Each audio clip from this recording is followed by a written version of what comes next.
We've trained advanced AIs on economic and trade experts. We gave them a debate forum to talk on that. No human emotions, just solid arguments. We start by asking, is America being taken advantage of in global trade, or are tariffs a self-inflicted wound on our economy? The idea that America is being taken advantage of in trade overlooks how mutual voluntary exchange works. When two countries trade, both sides benefit. Tariffs are not paid by foreign countries. They're paid by our own consumers in the form of higher prices. The real question isn't fairness, it's who ends up paying the bill. That's an oversimplification. Free trade sounds good in theory, but when our trading partners impose high tariffs on American goods while we allow theirs in almost freely, we lose. Reciprocal tariffs are not about punishment, they're about leverage. They force fairness in a system that's tilted against us. Reciprocity can't be reduced to tit-for-tat tariffs. Trade is not a zero-sum game. If another country subsidizes exports or lowers prices, American consumers benefit. Instead of mirroring protectionism, we should lead by promoting open markets that lower costs and boost innovation at home. Lower prices mean little if domestic industries collapse. We've seen critical sectors hollowed out over decades. Tariffs can be a strategic tool to protect vital industries, support national security, and regain manufacturing independence.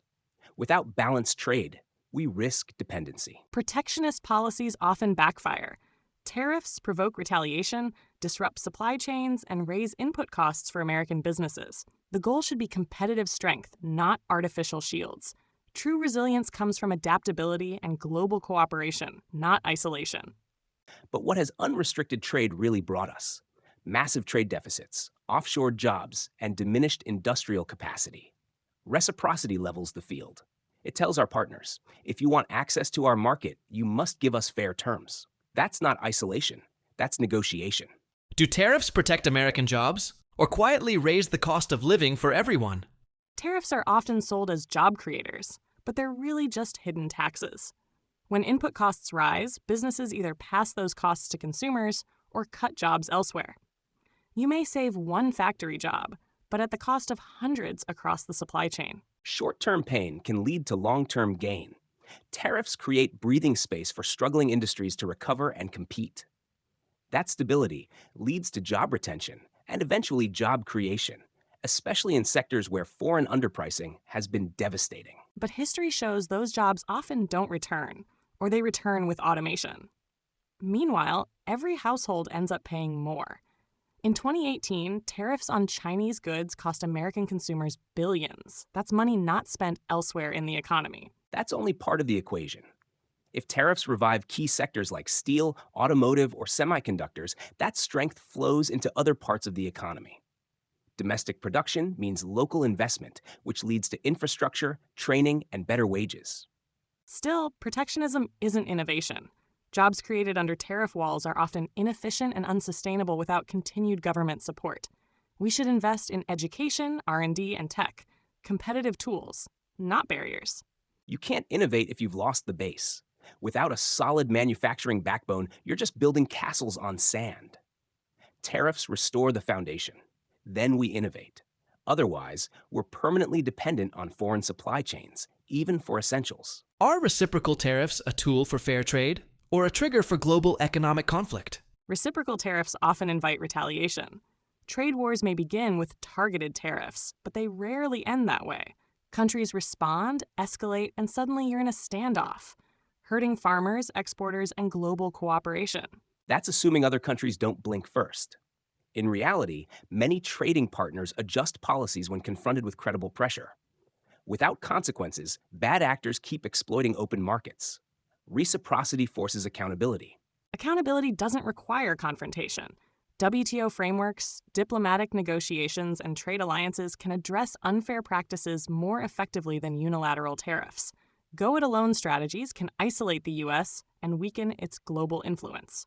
Global influence also comes from strength. If we keep yielding to imbalances, we lose leverage.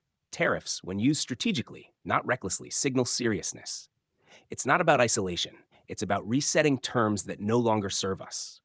But even strategic tariffs destabilize markets. They create uncertainty for businesses and investors.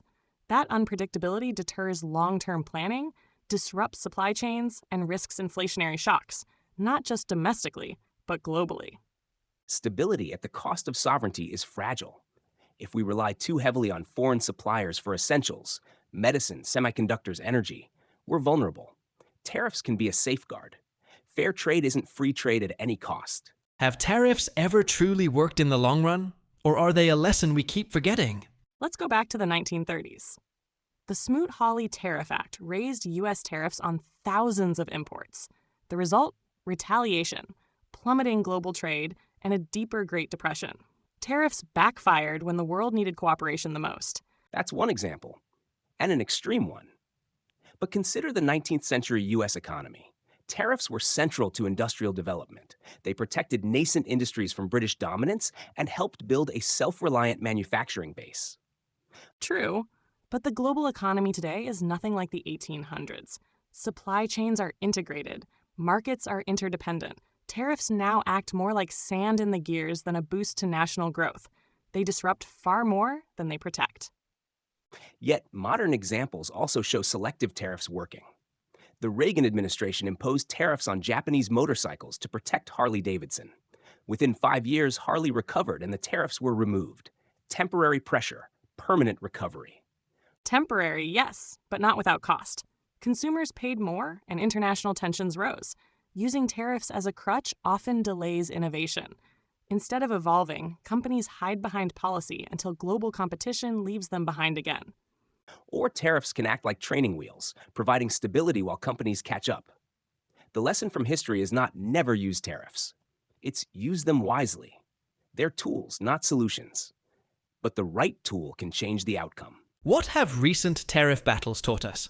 Strength in sovereignty or strain in global trade? Take the U.S.-China trade war under the Trump administration. Tariffs were imposed, China retaliated, and uncertainty rocked global markets.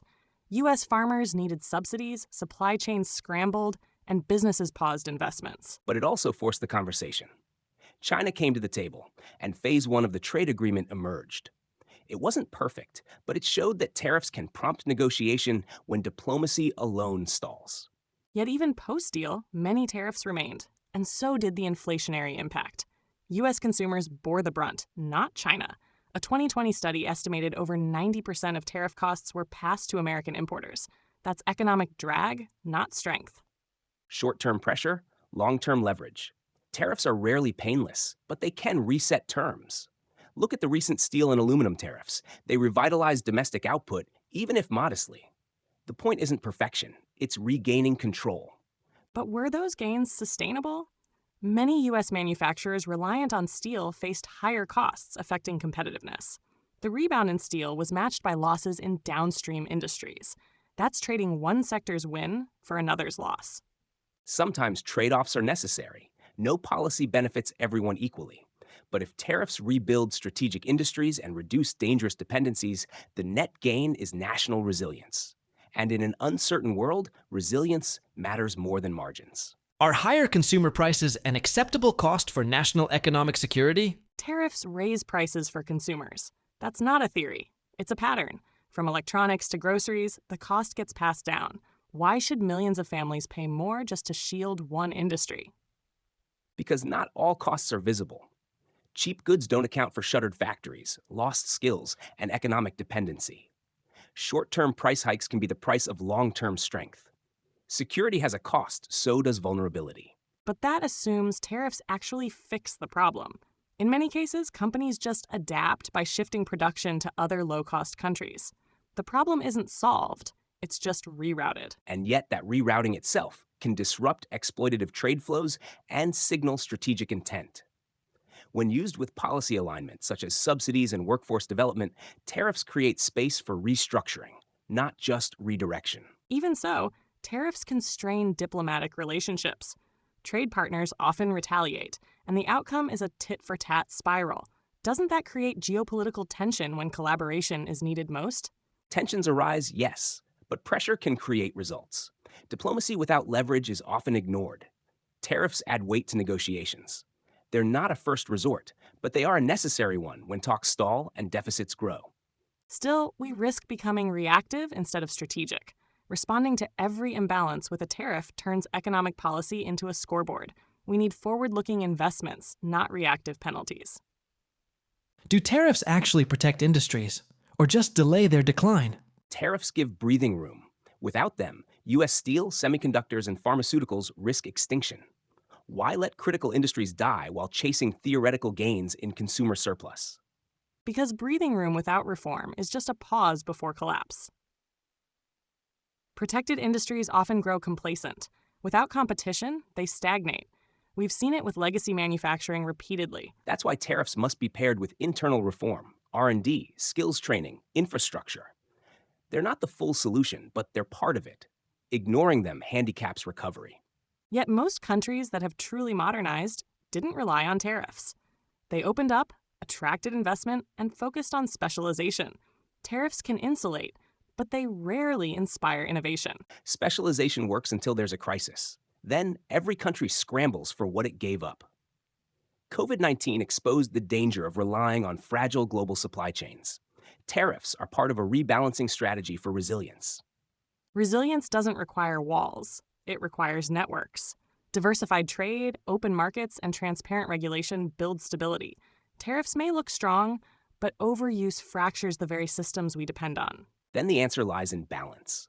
Tariffs should be temporary, targeted, and tactical, not ideological. But dismissing them entirely means surrendering leverage, and sometimes leverage is the only language others understand. In a world more connected than ever, is isolation through tariffs the answer? Or is cooperation through trade the real strength?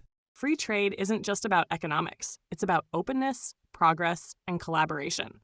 History shows that open markets lead to innovation, efficiency, and lower costs for everyone. And yet, open markets without balance lead to erosion of industries, of independence, and of leverage. Tariffs are a tool to demand fairness when openness becomes one-sided. But the data is clear. Tariffs often hurt those who impose them. They lead to retaliation, raise consumer costs, and distort global supply chains. The cure becomes worse than the disease. Tariffs may bring discomfort, but they also bring negotiation. They've been used strategically, from Reagan's motorcycle tariffs to modern steel protections. Sometimes discomfort is the catalyst for needed change. Change can come without conflict. Trade agreements, multilateral cooperation, and competitive innovation provide a sustainable path. Free markets reward performance, not protectionism. But when performance is undercut by unfair practices, like subsidies, dumping, or currency manipulation, reciprocal tariffs become the language of accountability. Fair trade requires firm boundaries. Which future do you want? One driven by unrestricted competition, or one protected by strategic policy? I advocate for a world where markets remain open, nations specialize, and consumers benefit. The path of progress lies not in protection, but in participation. And I advocate for sovereignty in trade. Fairness isn't given, it's demanded. Tariffs are not about walls. They're about leverage, balance, and preserving what matters most. Let's not confuse temporary gain with lasting value. Free trade fosters global stability, shared prosperity, and economic resilience through diversity, not duplication. Let's not confuse open access with fair access. Free trade without reciprocity becomes exploitation. Tariffs remind others, fairness is not optional, it's expected. Thank you for joining this dialogue. In the end, it's not about choosing sides. It's about choosing what leads to sustainable prosperity for all. And thank you as well. The world is changing, and policy must change with it. The question isn't tariffs or not, it's when, how, and why we use them. Your voice in that choice matters.